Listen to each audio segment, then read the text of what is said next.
Owen Parker pedaled his weathered bike through the quiet streets of Cheney, a small town nestled among towering pines and winding creeks. At 12, he was the town's youngest paperboy, delivering newspapers with a flick of his wrist that sent them landing neatly on porches.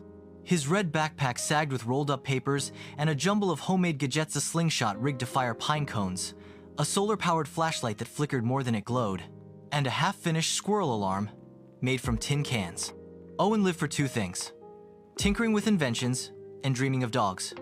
Since his old hound, Shadow, passed away last spring, a quiet ache had settled in his chest. He filled it with stories of the madman of the mountain, a hermit said to haunt the woods, scaring trespassers with a growl that echoed like thunder. Folks called it a myth, but Owen wasn't convinced. It was a warm July morning, the air buzzing with cicadas, when Owen's world tilted. As he tossed a paper onto Megan Todd's porch, dodging her grandma's prized petunias, a rustle came from the bushes. A golden dog limped out, her fur matted, her brown eyes wide with trust. Around her neck gleamed a collar, studded with stones that sparkled like tiny stars. Owen froze, heart thumping. "Hey girl," he whispered, kneeling. The dog nuzzled his hand, her tail wagging despite a sore paw. "No tag, no name. I'll call you Diamond," he said, grinning at how the name fit her glow. She looked lost, hungry.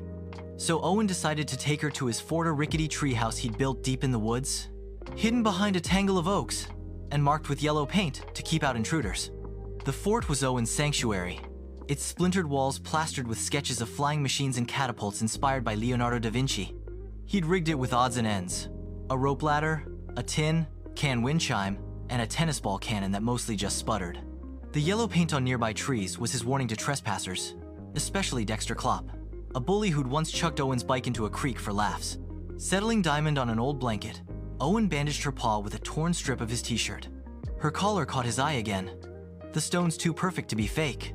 "Nobody puts real gems on a stray," he muttered, but his imagination spun wild tales. Maybe she belonged to a smuggler or a secret agent. Diamond licked his face, and Owen laughed, already half in love.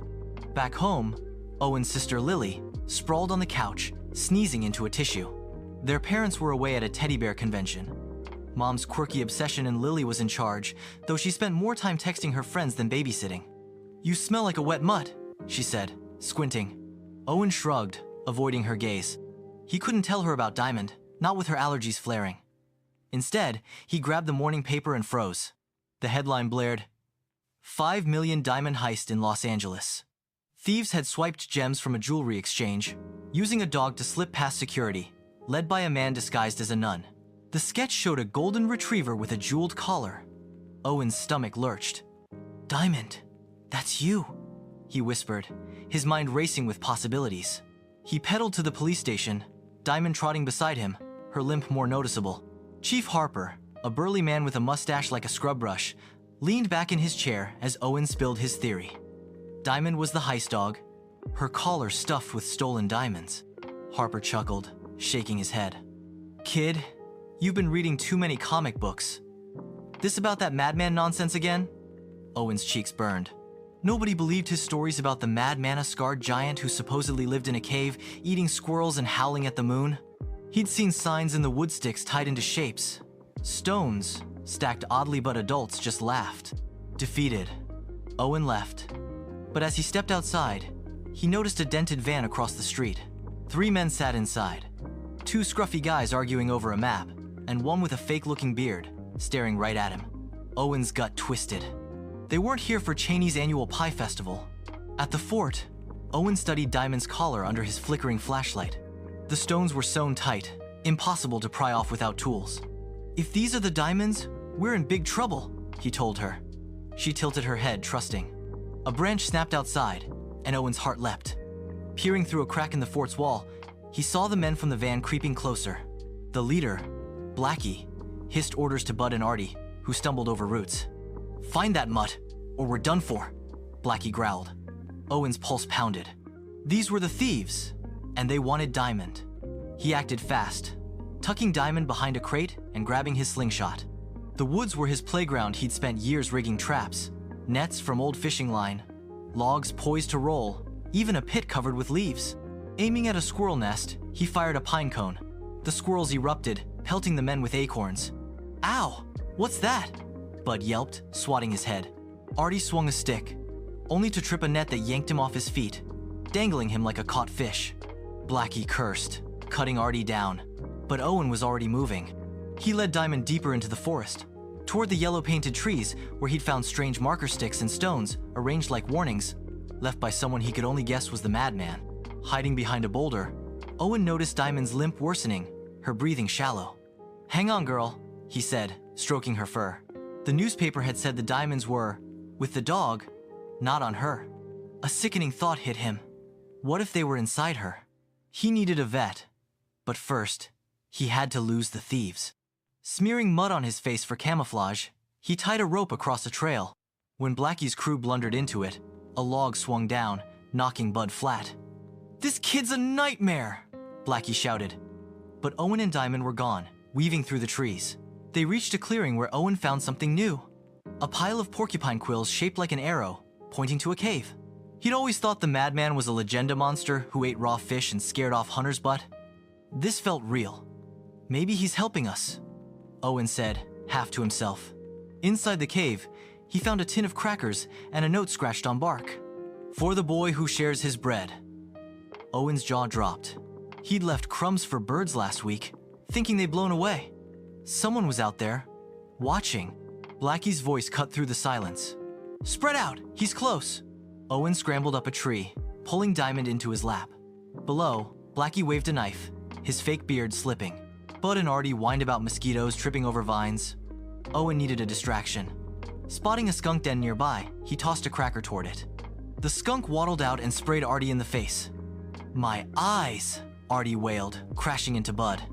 Blackie roared, but Owen slipped away, Diamond limping at his side. By dusk, they reached town. Owen's clothes torn, Diamond panting. He had to get her to Dr. Ellis, the vet. But Lily was waiting at home, arms crossed. "Where have you been?" Mom called, "And I lied for you, but you're acting nuts." Owen hesitated, then told her everything: Diamond, the heist, the men chasing him. Lily's eyes widened, but she didn't sneeze. "You're serious, aren't you?" she said softly. Before he could answer, headlights glared outside. The van was back. "Hide her!" Owen hissed, shoving Diamond into the garage. Lily grabbed a mop, ready to fight, but it was just Megan, holding a pie from her grandma. "Owen, you look like you've seen a ghost," she said. He wanted to explain, but the van circled closer. "Later," he said, sprinting with Diamond to the vet's clinic. Dr. Ellis frowned as he checked Diamond. "Something's inside her hard objects. Maybe stones. I need to operate."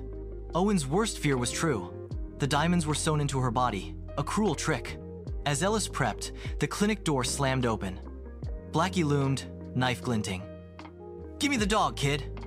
Bud and Artie blocked the exit, but Owen wasn't running anymore. He grabbed a fire extinguisher and sprayed Blackie, clouding the room. Lily, who'd tailed him, swung her mop, tripping Artie. Ellis hit an alarm, and sirens wailed. Chief Harper was coming. Blackie lunged for Diamond, but Owen tackled him, toppling a shelf of pet supplies. Cans rolled, tripping Bud, and Diamond bit Artie's sleeve, growling. Harper burst in, cuffs ready. "You're done!" he barked, hauling Blackie up. Bud and Artie surrendered, muttering about skunk stink. Owen hugged Diamond, tears stinging. She'd fought as hard as he had. Ellis worked quickly, pulling 5 glittering diamonds from Diamond's stomach. "She'll recover," he said, handing the gems to Harper. The chief clapped Owen's shoulder. "Hero work, son. I owe you an apology." Owen nodded, but his chest tightened. Lily's allergies meant Diamond couldn't stay, no matter how much he loved her. That night, his parents rushed home, stunned by the news. Lily, sniffling, hugged him. "I'd take pills if you could keep her," she said. But Owen had a better plan. He thought of the cave, the lonely man who'd left quills and notes. The next morning, he hiked to the woods, Diamond at his side. A scarred man stood by the cave, feeding sparrows Carl, the real madman. "She's yours," Owen said, voice cracking. "You'll love her right." Carl's eyes shone, and Diamond nuzzled his hand, at home. Owen walked back alone, the ache softer now. He'd lost Diamond but found courage, a friend in Carl, and a tale nobody could doubt. At the town's 4th of July picnic, Megan sat beside him, watching fireworks burst. "You're something else, Owen," she said. He smiled, knowing Diamond was safe, her light brighter than any diamond.